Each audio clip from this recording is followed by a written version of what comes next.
bonsai now has become known as like a small tree in a pot, but for me it's like a reflection on like the nature of humans.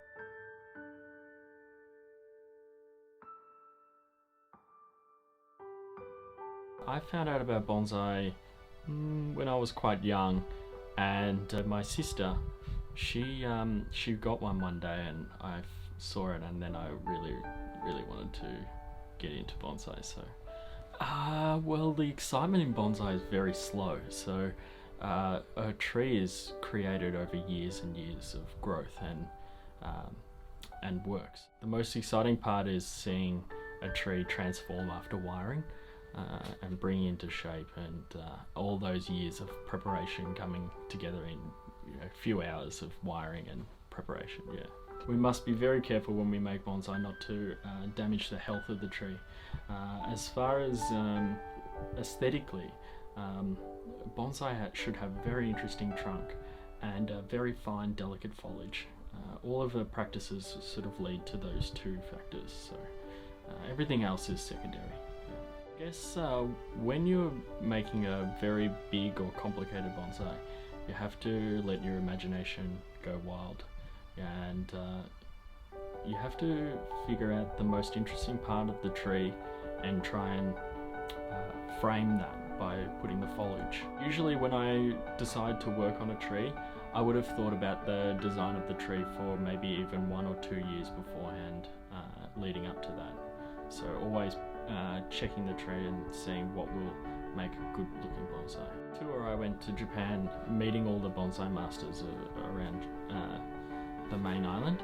Yeah, I contacted him later about studying with him. I had so many good times with my oyakata. There were some times when it was just my oyakata and me at the nursery, and I was able to learn some very valuable lessons. Studying bonsai in Japan, even as a student, is still very difficult. Usually 7:30 a.m. till 7:30 p.m. every day. I think you learn a lot more than bonsai studying like that. You learn patience, dedication. Even when the work is painful and tiring, you realize there's something more to be learned.